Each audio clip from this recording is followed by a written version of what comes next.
Harzemşahlar, tarihin en acımasız saldırısıyla karşı karşıyaydı.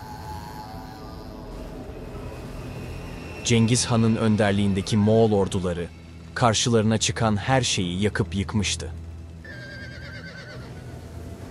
Hiçbir ordu onları durduramıyor. Hiçbir kale bu öfkeye direnemiyordu.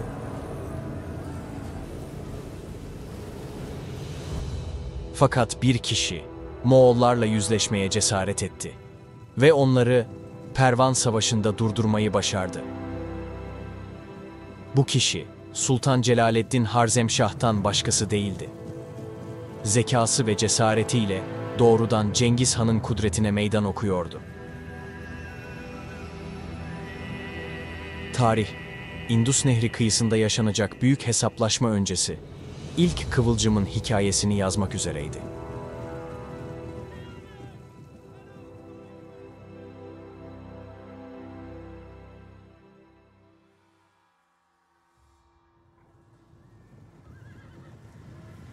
...13. yüzyılın başlarında, Orta Asya'da, tarihin akışını kökten değiştirecek bir güç sahneye çıktı. Cengiz Han önderliğindeki Moğol orduları, askeri disiplinleri, üstün hareket kabiliyetleri ve acımasız taktikleriyle bölgedeki tüm siyasi dengeleri alt üst etti. Yalnızca 10 ila 15 yıl gibi kısa bir sürede Orta Asya'nın büyük kısmı ve Çin'in kuzeyi Moğolların denetimine girdi. Bu olağanüstü yükselişin bir sonraki hedefi ise Batı dünyasının zenginlikleriydi.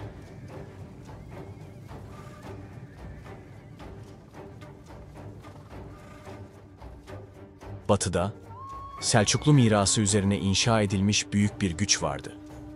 Harzemşahlar. Dönemin en geniş ve en zengin devletlerinden biri olan bu imparatorluk, Sultan Alaaddin Muhammed'in liderliğinde hızla yükselmişti. Sultanın niyeti, adını tarihe bir fatih olarak yazdırmaktı. Hedefi, İslam dünyasının asırlık hayali olan Çin'i fethetmek ve zamanın İskender'i olmaktı. Ancak bu büyük hayal, Orta Asya'da beklenmedik bir rakiple karşılaştı. Cengiz Han önderliğindeki Moğol orduları, Çin'in kuzeyine çoktan çökmüş, bölgedeki hanedanlıkları birer birer tarihten silmişti. Doğudan yükselen bu dev dalga, Harzemşahların doğu sınırlarına doğru yaklaşıyordu. Tarih bize defalarca göstermiştir ki, aynı anda yükselen iki imparatorluk sonunda mutlaka karşı karşıya gelir. Fakat savaşın öncesinde her zaman olduğu gibi diplomasi denenecekti. Sultan Alaaddin Muhammed hem niyetlerini anlamak hem de doğabilecek bir çatışmayı önlemek için güvenilir bir elçisini Karakurum'a gönderdi. Bu kişi alim ve seyyah kimliğiyle tanınan Seyyid Bahaeddin Razi'ydi. Razi, bizzat Cengiz Han ile görüştü ve iki taraf arasında dostane ilişkiler kurulabileceği mesajını aldı. 1218 yılında ise bu barış isteğini daha da pekiştirmek adına Cengiz Han Müslümanlardan oluşan özel bir elçilik heyetini Harezmşah Sarayı'na gönderdi. Heyet, Cengiz Han'ın Sultan Alaaddin'i en sevgili oğlu olarak gördüğünü, onunla dostluk kurmak istediğini ve ticaret yollarının açık kalmasını arzuladığını bildirdi. Ancak sultan bu hitaptan hoşnut kalmadı. Gururu incinmişti. Elçileri azarladı, hatta tehdit etti.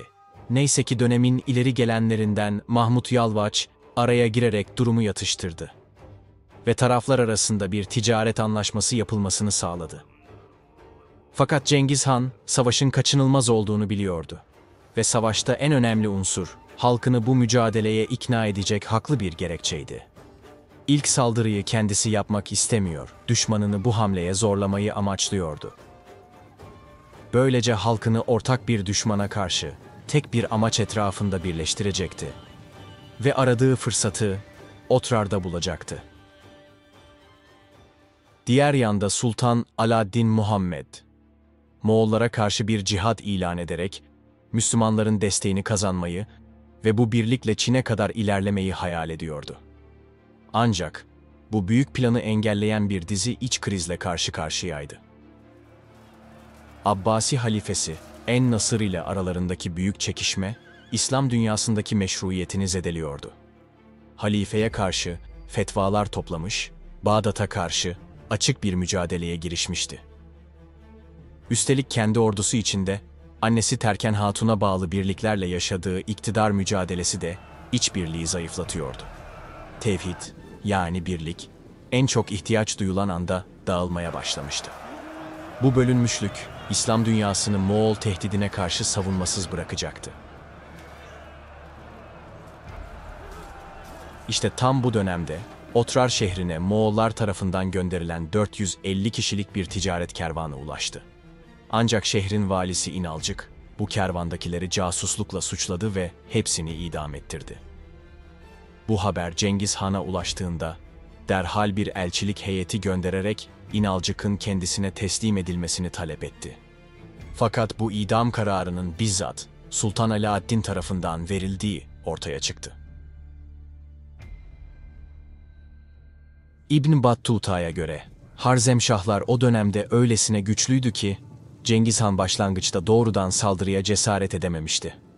Ancak Otrar faciası artık göz ardı edilemezdi. Yine de günümüzde birçok tarihçiye göre Cengiz Han bu süreci bilinçli bir şekilde yönetmişti. İlk kıvılcımı Harzemşahların atmasını sağlamış, böylece halkını intikam duygusuyla tek bir hedef etrafında toplamayı başarmıştı. Bu gelişmelerin ardından Cengiz Han yaklaşık 200 bin kişilik dev bir orduyla sefer hazırlıklarına başladı. Bu ordu sayıca Harzemşah kuvvetlerinden azdı. Fakat olağanüstü bir disipline, yüksek hareket kabiliyetine ve stratejik ustalığa sahipti. Sultan Alaaddin Muhammed ise asıl ordusunu Semerkant'ta tutarken diğer birliklerini Sirderya ve Maveraün Nehir hattındaki şehir ve kalelere dağıttı.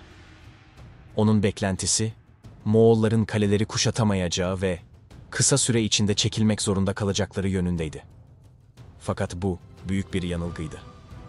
Çin seferleri sırasında Moğollar kuşatma konusunda büyük tecrübe kazanmışlardı. Artık yalnızca bozkırda savaşan süvariler değillerdi. Bu gerçek, Harzemşahlar için yıkıcı sonuçlar doğuracaktı.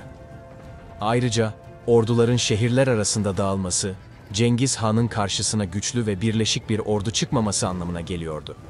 Bu da savaşın kaderini belirleyecek en büyük hatalardan biri olacaktı. Cengiz Han, Amuderya'yı geçerek Otrar'a ulaştı.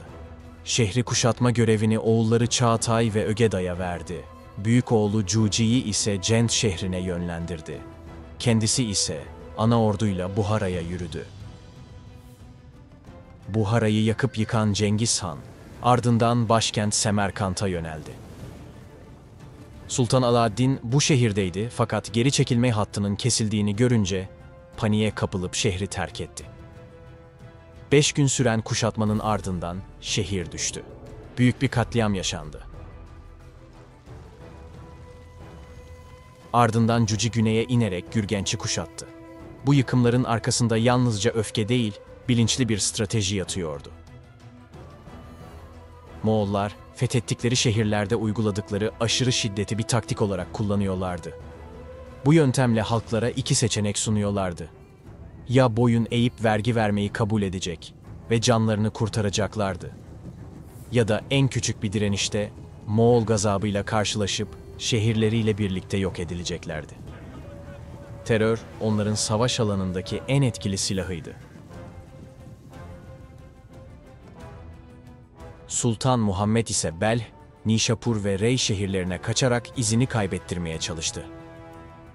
Cengiz Han, Subutay ve Cebe'yi onun peşine taktı. Belh ve Nişapur teslim oldu. Fakat Tus, Damgan ve Semnan şehirleri direndi. Subutay bu şehirleri yakıp yıktı.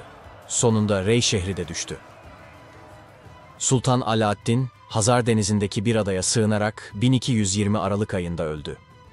Oğlu Celaleddin'i veliaht tayin etmişti. Celaleddin Harezmşah, babasından yıkılmak üzere olan bir devlet devraldı. Cengiz Han bu kez Afganistan ve Horasan'a yöneldi. Belh, Subutay'a teslim olmasına rağmen yağmalandı. Tuluy'un ele geçirdiği Merv'de ise hiçbir direniş olmamasına rağmen bütün halk katledildi. 400 zanaatkar dışında herkes öldürüldü. Nişapur'daki savunmada Cengiz Han'ın damadı Toçukar öldürülünce, öfkelenen Cengiz Han'ın kızı şehrin yok edilmesini istedi. Görev Tulu'ya verildi. Şehirdeki herkes hayvanlara kadar katledildi. Moğollar, Harun Reşit ve Sultan Sencer'in türbelerini de yıkarak Türk İslam medeniyetine ait ne varsa hedef aldı. Celaleddin bu sırada Gazne'de 60.000 kişilik bir ordu toplamayı başarmıştı. Bu, Moğollara karşı kurulan ilk ve tek düzenli orduydu.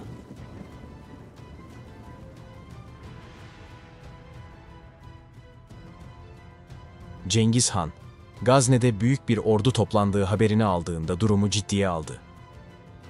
Bu nedenle genç ama yetenekli komutanlarından Shigi Kutugu'yu onun peşine gönderdi. Kutugu, 30.000 kişilik kuvvetiyle Cengiz Han'ın ordusundan ayrılarak Gazne'ye doğru yola çıktı. Her ne kadar sayıca az olsalar da Moğollar küçük birliklerle büyük düşmanları yenmeye alışkındı. Celaleddin, Moğol ordusunun yaklaştığını haber aldığında savaşın Gazne'de gerçekleşmesini istemedi. Moğol komutanın atlı okçularla çevresini sarmaya çalışacağından emindi.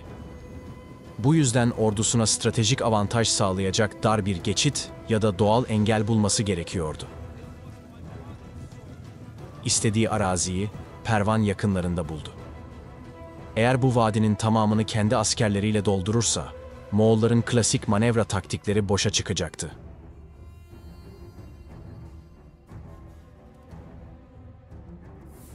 Moğollar, Gazne'ye doğru sorunsuz bir yolculuk beklerken, yollarının Celaleddin'in ordusu tarafından kesildiğini gördüler.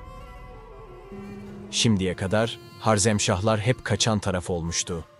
Ama bugün Celaleddin bu döngüyü kırmaya kararlıydı. Shigi Kutugu, coğrafi olarak dezavantajlı durumdaydı. Bu yüzden ilk hamleyi doğrudan yapmak istemedi. Atlı okçularını öne sürdü. Celaleddin de kendi okçularına karşılık vermelerini emretti. Moğol okçuları, Harzemşahların menziline girmeden etkili olamadı. Yoğun atış altında kalan birlikler, fazla kayıp vermeden geri çekildi. Moğollar uzun yay kullanmayı tercih etmiyordu.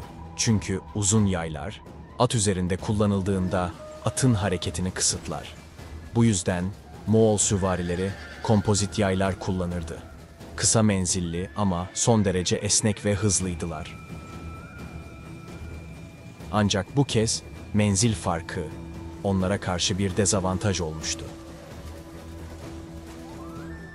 Shigi Kutugu saldırıyı bir gün erteledi. Her ne şekilde olursa olsun psikolojik üstünlüğü ele geçirmeliydi. Gece karanlığında yeni planını uygulamaya koydu.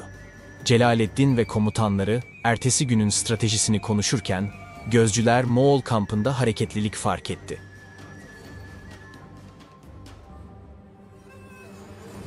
Görünüşe göre Moğollara destek birlikleri geliyordu. Zaman ilerledikçe bu hareketlilik arttı. Celaleddin'in komutanlarından Eminettin Melik ve Sultan İgrak bu tablo karşısında paniğe kapıldı. Geri çekilmeyi önerdiler. Ama Celaleddin onların morallerini yüksek tutmaya çalıştı. Vadiyi terk etmedikleri sürece bu savaşı kazanabileceklerine inanıyordu. Sabah olduğunda her şey açığa çıktı. Moğolların sayısı artmamıştı. Gece boyunca vadide görülen askerler saman dolu kuklalardı. Shigi Kutugu bu kuklaları yedek atlara bindirerek büyük bir blöf yapmıştı. Ve bu taktik neredeyse işe yarıyordu. Bu zekice manevra Moğol komutanın savaş alanında ne kadar kurnaz olduğunu gösteriyordu.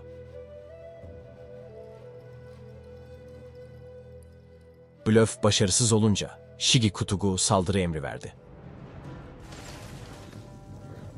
Moğollar okçularla başlayan ilk dalgada yine Harzemşah menziline girmekte zorlandı. Fakat Kutugu yakın dövüşte avantaj sağlamak istiyordu. Eğer düşmana ulaşabilirlerse üstün süvari taktikleriyle Celaleddin'in ordusunu dağıtacaklarını düşünüyordu. Celaleddin, düşman yaklaştıkça okçularına geri çekilmelerini, mızraklı piyadelere ise öne çıkmalarını emretti. Mızrakların sabitlendiği savunma hattı, bir duvar gibi Moğol süvarilerine engel oldu. Atlar, içgüdüsel olarak sivri objelere karşı yavaşlar. Bu da çarpışma gücünü azaltır. İlk dalga geri püskürtüldü. Ama ikinci dalgada Moğol süvarileri savunmayı yararak yakın temasa geçmeyi başardı. Harzemşahlar eğik kılıçlar kullanıyordu. Bu silahlar uzaktan darbe indirmek için etkiliydi ama ağırdı. Moğolların kılıçları ise daha kısa ve hafifti. Bu da yakın mesafede hız ve çeviklik sağlıyordu. Savaş alanında sert bir boğuşma başladı. Celaleddin, ön hattaki zorlanmayı fark edince bizzat yardıma koştu. Onun varlığı askerleri motive etti ve denge yeniden kuruldu. Daha önce geri çekilen Harzemşah okçuları, destek için gelen Moğol birliklerini yaylım ateşi altına aldı. Bu atışlarla Moğol saldırısının ivmesi kırıldı. Celaleddin'in ordusu, yıllardır beklenen intikamı almak için mutlak saldırıya geçti. Moğollar hızla adam kaybediyordu. Üstünlük artık Harzemşahlardaydı. Kutugu, geri çekilmekten başka çare olmadığını fark etti. Süvarilere savaşmayı bırakıp vadiyi terk etmelerini emretti. Pervan Savaşı, Celaleddin'in zaferiyle sonuçlandı. Moğollar, tarihlerinde ilk kez bir savaş kaybetmişti. Shigi Kutugu, sadece 2 gün içinde yaklaşık 15.000 askerini yitirmişti. Bu zafer, Celaleddin için sadece bir başarı değil. Aynı zamanda halkına umut, İslam dünyasına da cesaret oldu. Fakat savaşlar daha bitmemişti. Şimdi Cengiz Han bizzat Celaleddin ile yüzleşmek için geliyordu.